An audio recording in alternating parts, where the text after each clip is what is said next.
Assalamu alaikum students. Once again we are making video of direct and indirect speech.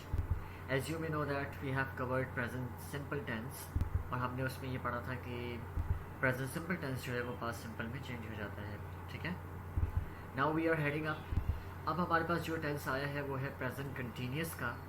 Similarly मैंने जैसे कि आपको एक की पॉइंट बताया था कि present family changes into past family.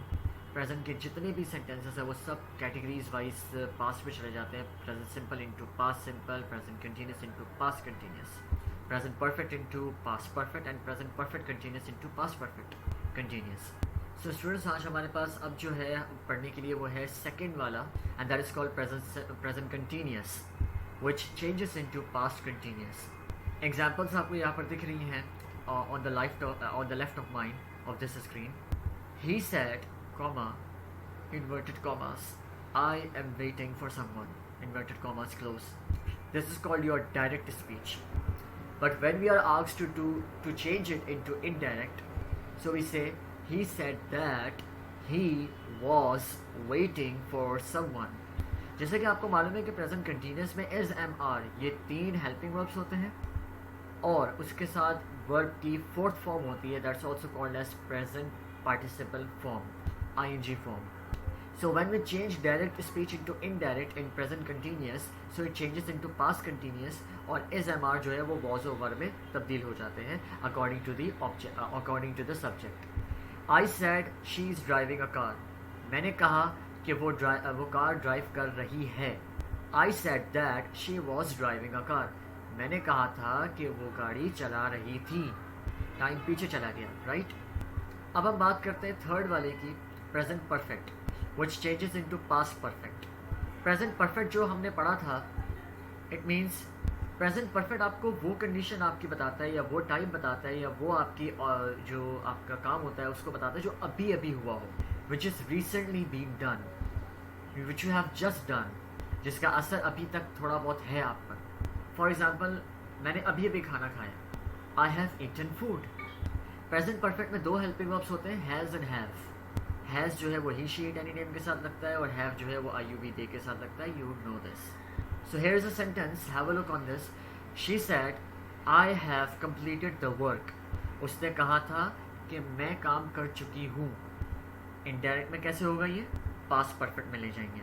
She said that she had completed the work. As you may also know that कि हेल्पिंग वर्ब जो पास्ट परफेक्ट का है वो हैड है, इकलौता है, सिर्फ एक ही है. सो हैज़ एंड हैव जो है वो हैड में चेंज हो जाएंगे. John said I have won a prize. John said that he had won a prize. अच्छा, थोड़ी बहुत मुझे अभी मिस्टेक्स दिखी है स्टूडेंट्स आप लोगों की कि आप लोग प्रोनाउन को चेंज नहीं कर रहे. जैसे कि यहाँ पे I have won a prize है ना, और इससे पहले जॉन का नाम लिखा हुआ है यानी कि लड़का है. सो अब मैं इसको अगर इनडायरेक्ट में चेंज करूँगा तो मैं कैसे करूँगा? John said that he had won a prize. I had won a prize फिर नहीं होगा, he had won a prize. Now coming to the third part of the present family, which is present perfect continuous. अब ये वो काम है जो सालों साल से चलता हुआ आ रहा है या कुछ अरसे से चलता हुआ आ रहा है. इसकी मैंने आपको बड़ी अच्छी एग्जांपल दी थी कि दुकानों के ऊपर अक्सर आपने देखा होगा कि सिंस 1995, जैसे कि ये मेरे सामने मिचल्स की जो जैम जेली है वो पड़ी हुई है and it's written over there since 1933. Oh my goodness. वैसे झूठ तो नहीं होगा because my mummy is saying that कि हम ये खाते हुए आ रहे हैं बहुत पहले से. खैर, तो सेंटेंस यहाँ पर लिखा हुआ है, she said I have been working in a factory for 2 years. Present perfect continuous की एग्जांपल ये है कि उस पर टाइम आता है और हैज़ बीन और हैव बीन आता है. इनडायरेक्ट में चेंज करेंगे तो पास्ट परफेक्ट में हो जाएगा. She said that she had been working in a factory for 2 years. David said he has been waiting for his brothers for 3 hours.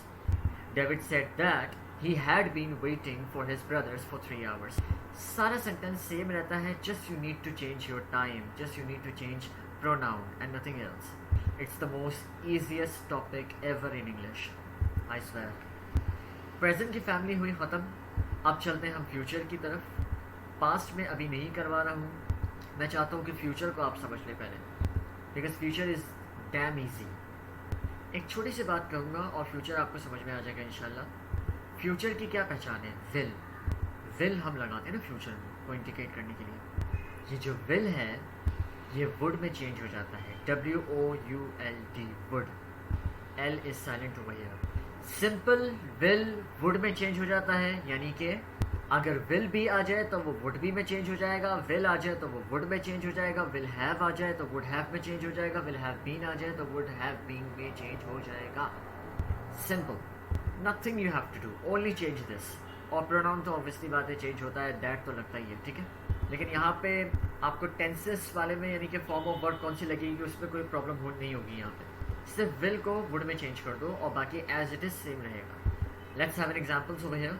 She said I will go to London, she said that she would go to London. He said to me I will be waiting for you. He said to me that, या he told me that he would be waiting for me. And the last one, she said I will have cooked the food. She said that she would have cooked the food. अगर यहाँ पे will have been वाला आ जाए तो कोई मसला नहीं है, would have been कर देना simply। अच्छा वैसे यहाँ पे she की जगह अगर अब्बास लगा दो तो ज़्यादा सही रहेगा। Abbas said I will have cooked the food. Abbas said that he would have cooked the food.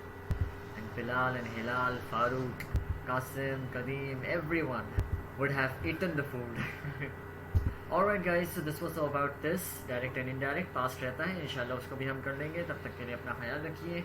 I'll send you the exercises to do that, inshallah soon. Take care of yourself, thank you so much guys, Allah Hafiz.